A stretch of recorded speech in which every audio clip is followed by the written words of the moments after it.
देखिए, अब हम यहाँ पे एक पोर्टफोलियो को डिस्कस करेंगे और क्यों आपको ऐसे पोर्टफोलियो नहीं बनाना है और ऐसा पोर्टफोलियो हो गया है तो इसको कैसे ठीक करना है, ये चीज़ इस वीडियो के अंदर समझ लो। किसी तरीके का रिकमेंडेशन नहीं है, किसी तरीके का एडवाइस मैं नहीं दे रहा हूँ।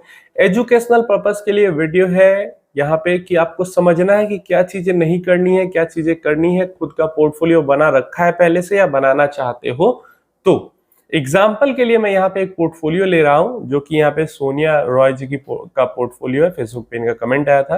आप लोग भी अगर जानकारी किसी तरीके की चाहती हो, कोई परेशानी है, फेसबुक पे फॉलो कर सकते हैं। यूट्यूब चैनल पे लिंक है, उसी फेसबुक पेज पे जाना। बहुत सारे फेक फेसबुक प्रोफाइल वगैरह बना रखे हैं, फ्रेंड रिक्वेस्ट भी भेजते हैं लोगों को, तो फेक के चक्कर में मत पड़ना, स्कैम कर दिए जाओगे, तो बचना है। अब यहाँ पे इनका कहना है कि my age 54 years old, investing SBI funds near about 4 years and investing in the rest of the funds 18 months। तो 1.5 साल से बाकी फंड्स में इन्वेस्ट कर रहे हैं पिछले, और 4 साल से SBI के फंड्स में कर रहे हैं। एंड यहाँ पे जो इनकी एज है वो 54 ईयर्स है, तो आखिरी पड़ाव पे है अपनी जो कमाने वाली लाइफ होती है उसकी, मतलब रिटायरमेंट अब थोड़ी ही दूर है इनसे। अब यहाँ पे अगर पोर्टफोलियो देखते हैं तो सबसे पहला पोर्टफोलियो आ जाता है SBI स्मॉल कैप फंड। पिछले 4 साल से कर रहे हैं यहाँ पे investment. SBI flexi and SBI focused, इन तीनों में पिछले 4 साल से कर रहे हैं investment. Next DSP small cap fund, SDFC mid cap fund, Nippon small cap fund, quant 5000 per month सीधा लिखा है। आई थिंक स्मॉल कैप ही लिखना चाह रहे हैं क्योंकि सारे तो यहाँ पे स्मॉल मिड ही हैं। Then again SBI Nifty Small Cap 250, Tata Large and Mid Cap, Nippon India Nifty Small Cap, Parag Parikh Flexi Cap and Motilal Large and Mid Cap and SDFC Flexi Cap। यहाँ पे जो total time duration up to 2031 है, तो 5-6 साल और ये invested रहेंगे। और प्लीज रिव्यू माय पोर्टफोलियो।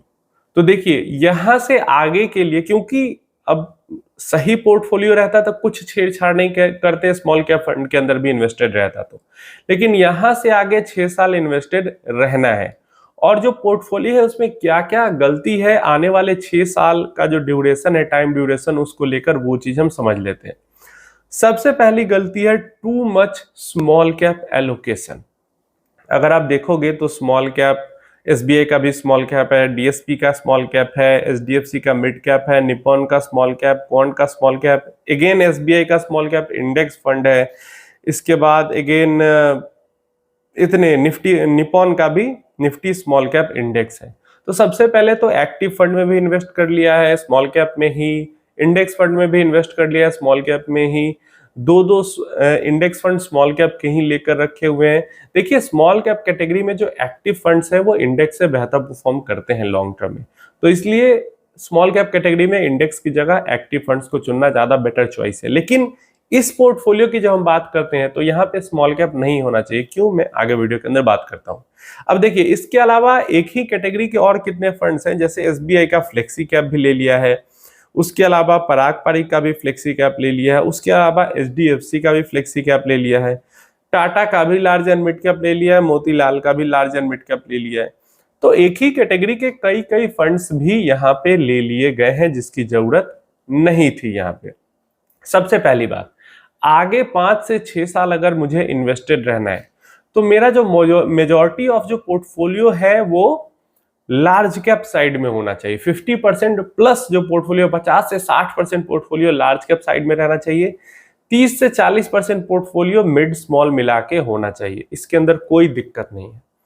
और ये मैं क्या कह रहा हूं उसको समझो। इसका मतलब ये नहीं है कि 60% पैसा लार्ज कैप फंड्स में और 30% पैसा स्मॉल मिड कैप फंड्स में, नहीं, ऐसे नहीं करना है। क्योंकि जब आप फ्लेक्सी कैप का एक्सपोजर ले रहे हो तो बाय डिफॉल्ट फ्लेक्सी कैप के अंदर भी आपको स्मॉल कैप का एक्सपोजर मिल जा रहा है। अगर आप लार्ज एंड मिड कैप का भी एक्सपोजर ले रहे हो तो थोड़ा बहुत स्मॉल कैप का एक्सपोजर मिल जा रहा है और मिड कैप का भी अच्छा खासा एक्सपोजर मिल जा रहा है।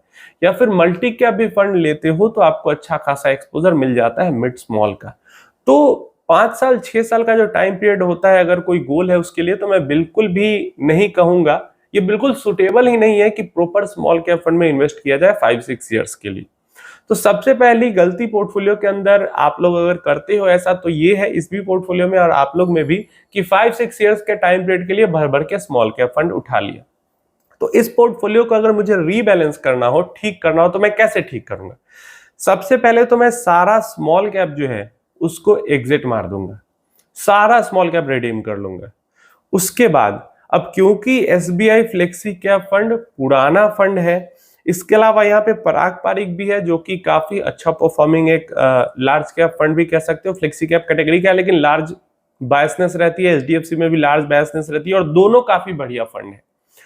तो एसबीआई को एग्जिट अगर हम करते हैं तो हमारा capital gain tax long term वाला लगेगा। वैसे सब 18 महीने से पुराने हैं तो सब में लॉन्ग टर्म ही टैक्स लगेगा, लेकिन क्योंकि जो कैपिटल इन्वेस्टेड है वो उतना ज्यादा नहीं है तो 1.25 लाख तक जो प्रॉफिट फ्री रहता है, मतलब ये पोर्टफोलियो पूरा रीबैलेंस करने के बाद भी ना लॉन्ग टर्म जो कैपिटल गेन टैक्स बनेगा वो बिल्कुल ना के बराबर बनेगा, तो उसको लेकर टेंशन लेने की जरूरत नहीं है।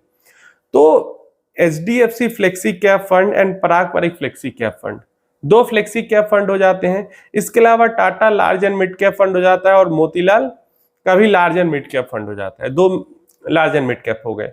तो यहां से एक Motilal Oswal large and mid cap fund हम ले लेंगे जिसको हम कंटिन्यू करेंगे, एग्जिट नहीं मारेंगे। क्यों? क्योंकि मोतीलाल की जो स्ट्रेटजी है वो थोड़ी सी कॉन्सेंट्रेटेड बेट्स लेते हैं और थोड़ी सी एग्रेसिव स्ट्रेटजी है, तो ऐसे में इनका जो लार्ज कैप जो पोर्टफोलियो भी होगा ना वो थोड़ा सा बेहतर रिटर्न निकाल के देगा, ऐसा मुझे लगता है। तो इसलिए हम, और जो टाटा है वो बहुत ज्यादा डिफेंसिव प्ले करते हैं, तो इसलिए मोतीलाल का लार्ज एंड मिड कैप हम ले लेंगे। उसके अलावा दूसरा फंड जो हम होल्ड करेंगे वो पराग पारिक का फ्लेक्सी कैप फंड हम होल्ड कर लेंगे। ये दो फंड हो गए, दोनों के अंदर कुल मिला के, दोनों को मिलाकर भी हमारे पास स्मॉल कैप का अच्छा एक्सपोजर रहेगा, और जो लार्ज कैप है वो तो है ही, ज्यादा मेजॉरिटी में लार्ज कैप रहेगा ही, स्मॉल मिड कैप थोड़ा बहुत मिल जाएगा। तीसरा फंड जो है यहाँ पे पहले से ही है एसबीआई का फोकस्ड फंड, ठीक है, नो डाउट बहुत आउट ऑफ द वर्ल्ड वाला रिटर्न बना के नहीं देगा, लेकिन ठीक ठाक सा रिटर्न अपनी एक्सपेक्टेशन, अगर आप, जब हम लार्ज कैप को लेकर पोर्टफोलियो बना रहे हैं तो 14% मैक्सिमम 15% तक की एक्सपेक्टेशन रहती है, जिसको ये फंड कैपेसिटी रखता है, कैपेबिलिटी रखता है पूरा करने की। तो इस पोर्टफोलियो को पूरा रिडीम मार के, काट छाट करके, उसमें से 3 फंड हम बस कंटिन्यू कर लेंगे, Parag Parikh flexi cap fund, Motilal large and mid cap fund and तीसरा एसबीआई का फोकस्ड फंड। बस ये 3 फंड, अगर ये ऐसा पोर्टफोलियो मेरे पास रहता तो मैं अगले 6 साल के लिए बस इन्हीं 3 फंड्स को कंटिन्यू करता, और जो ये पूरा पैसा मैंने रिडीम मारा है वो इन्हीं 3 फंड्स के अंदर इन्वेस्ट करता। अब यहाँ पे हमारे पास क्या क्या क्या चीजें हो जा रही है ये समझ लो। 3 फंड्स तीनों अलग अलग एएमसी के अंदर है, तो एक टेंशन नहीं है कि सारा पैसा एक ही जगह पे जा रहा है। तीनों फंड्स के अंदर अलग अलग कैटेगरी भी हो जा रही है, एक लार्ज एंड मिड कैप हो गई, एक फोकस्ड हो गई, एक फ्लेक्सी कैप हो गई।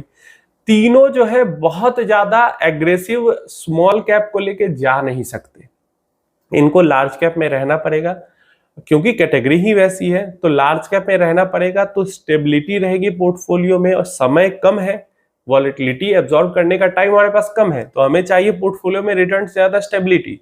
तो ये जो सारी रिक्वायरमेंट्स है ये 3 फंड्स हमारे पूरे कर देते हैं। तो इस कारण से ये पोर्टफोलियो अगर मुझे ठीक करना हो तो मैं इन 3 फंड्स के साथ जाऊंगा, स्मॉल कैप मिड कैप नहीं रखूंगा। हाँ, यहीं पे अगर 2040 तक इन्वेस्टेड रहता या 2035 तक भी इन्वेस्टेड रहना पड़ता तो हम कुछ स्मॉल कैप फंड्स प्रॉपर को भी कंटिन्यू करते, या फिर प्रॉपर स्मॉल कैप के अंदर ही इन्वेस्टेड रह सकते थे, लेकिन क्योंकि समय का अभाव है इसलिए हमें फुल फ्लेजेड स्मॉल कैप के अंदर नहीं घुसना चाहिए। और नंबर ऑफ फंड्स को, एक ही कैटेगरी के बहुत सारे फंड्स को, इन सबको कंट्रोल कीजिए, इनसे फायदा कुछ नहीं होता, रिटर्न्स एवरेज हो जाते हैं और मैनेज करने में भी दिक्कत होती है, कौन सा कहां क्या कैसे करें। उम्मीद है इंफॉर्मेशन हेल्पफुल होगी। कोई क्वेश्चन क्वेरी है नीचे कमेंट बॉक्स में पूछ ले।